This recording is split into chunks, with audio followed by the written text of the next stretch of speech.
and that's why I'm here. And I'm also here because a friend of Lorenzo's, and he invited us, and I said, can I cuss here? Because I cuss all the time. Is it going to offend anybody? I said, heck yes. We're totally into it, you know, so, and I'm really, really proud of what you've done. We don't have a whole lot of people who enjoy surf music and play surf music and listen to surf music. We don't really have that many people that are in a position that you're in, or have carved out for yourself, and dedicated so much of your time and energy and money and resources, and you know, I mean, I was here in your first surf fest, and then you know, a few years later, and now a few years after that. So I've seen this whole thing like come together, and I just have to say the facility and the production and the bands and the stage, everything was just totally amazing. So I wanted to say thank you, first of all, to them.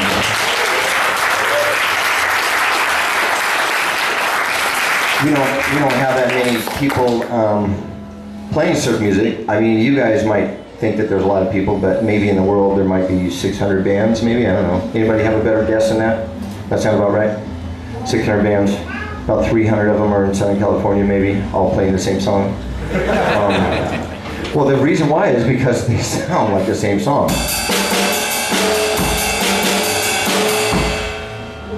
Am I wrong?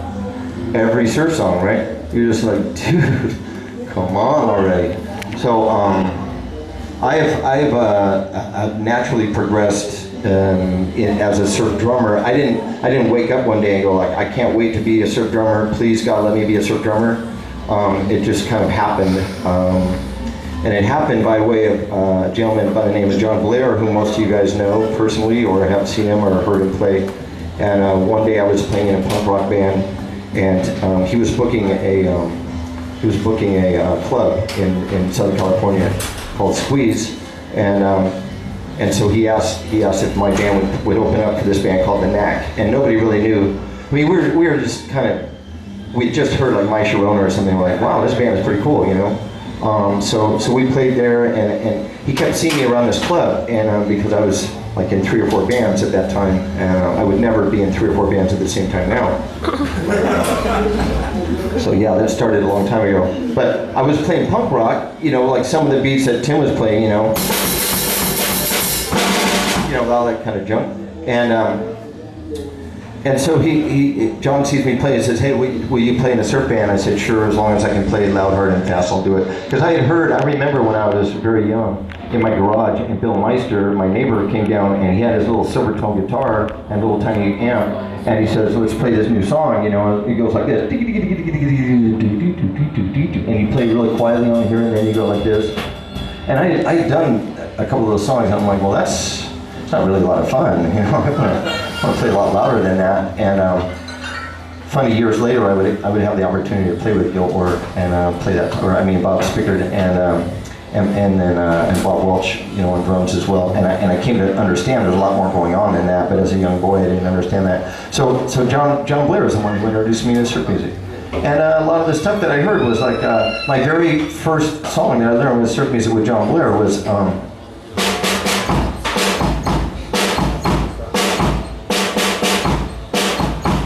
You guys know that? Ba, ba, ba, ba, ba. Right? Tornadoes from Redlands, California, where Dave Ronsky lives. Hi, Dave. That's pretty amazing that's like a really exciting drum sound to me, because you think that's super simple, you know, but that's pretty cool right there, that you can just make that sound good. So one thing that's very interesting about living with a drummer, I've been lucky enough to do for the last 6 years, and I liked it so much after the first year that I married her. And so we talk about drums a lot, right? We don't play drums a lot, but we talk about drums. And I'm like, listen to that, you know?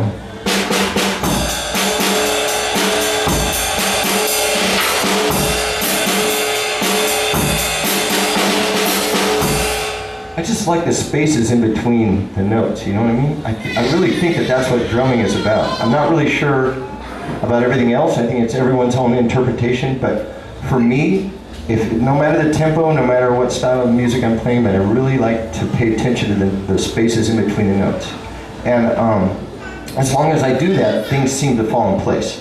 You know, you can do there's a few songs that Slack don't play that's kind of like a swing, like Tim was talking about, like a Buddy Rich thing.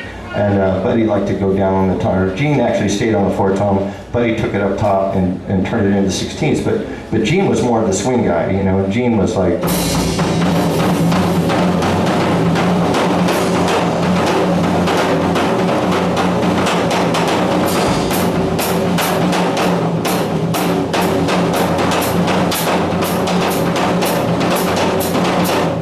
Gene could do a whole solo just right there and keep it interesting. Now that's a bitch, you know what I mean? It's like you guys playing on the E string. Okay, make that happen, for like 4 minutes. So, but Gene was amazing on that stuff. So I like to try and keep a little bit of Gene. I actually, my drum teacher, Jerry Calipino, introduced me to Gene Krupa when I was 9, and I didn't know. I mean, I knew he was like kind of a big dude, and oh my God, he's great, and I had pictures of him, and I remember shaking his hand, and his hand was like as big as these sticks. My hand was like, it was very calloused, and he was crouched over, and it's really funny. Like I'm almost 57 years old, and I'm about what he looked like at that time. Now when I meet little Surfer Joe Jr., and I'm trying to shake his hand, he's like, oh my God, get this guy away from me. But anyway, what I think is, I think the swing beat, like Lorenzo and Tim were talking about, being introduced into instrumental music. It may not be surf music all the time, but instrumental music. And then Buddy coming on and wanting to kick Gene's ass is what that was all about. Buddy was like, I'm a mean son of a bitch, and I'm going to prove it right now. And Buddy just like nailed it to the wall. He went 3 times further than Gene went. Gene went pretty cool, and he was quite a showman. He crossovers, and as a drummer, you're pretty limited, right? I mean, there's only how many sound? I have this sound. That's it. That's all I have to work with. So you have to come up with something to keep it interesting, keep your head in the game.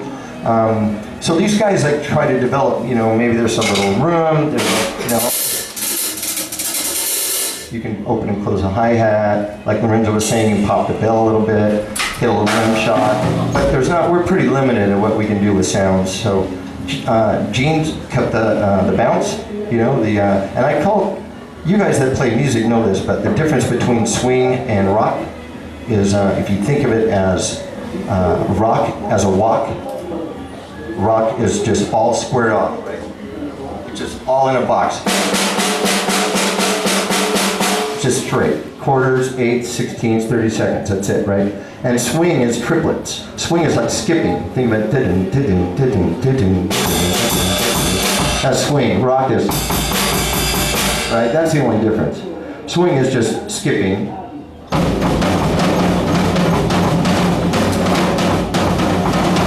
And rock is just walking.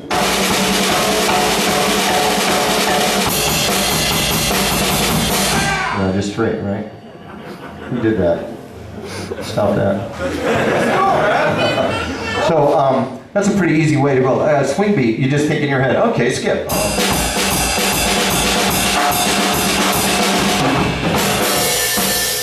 Kind of cool. But what does that have to do with surf music? I have no idea.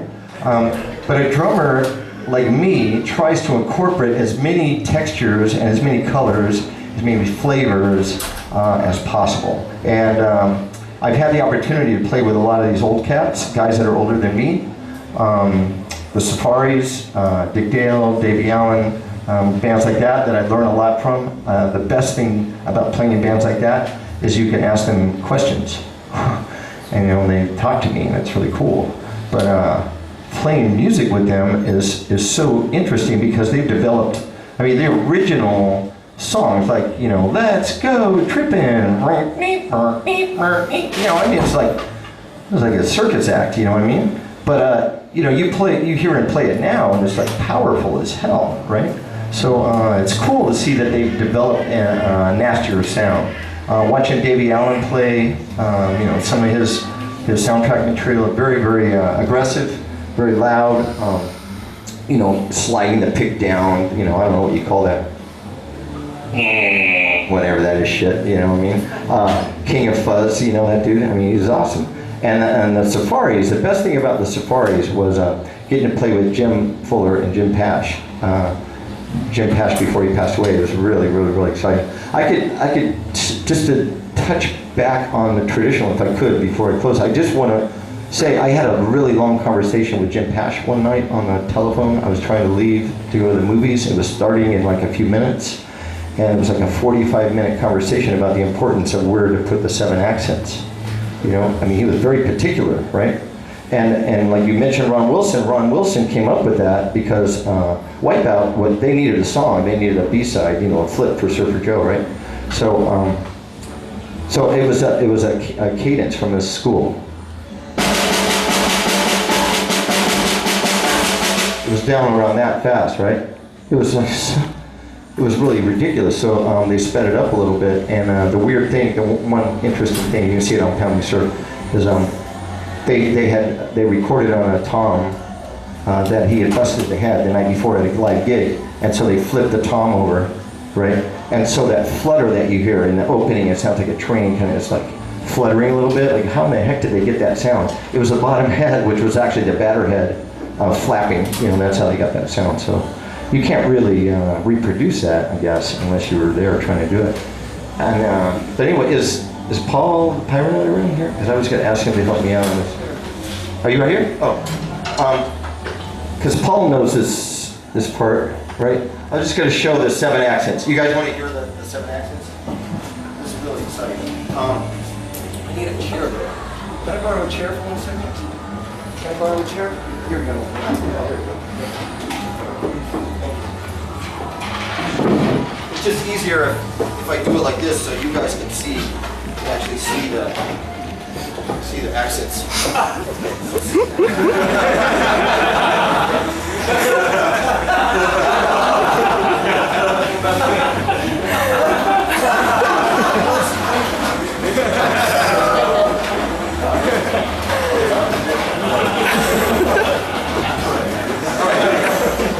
So the accents are just like this. Ready? 1, 2, 3, 4, 5, 6, 7.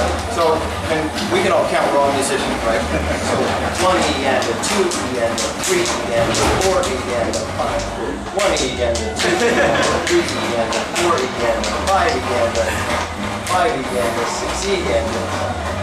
I can't count. I only count to 4. So anyway, it goes like this.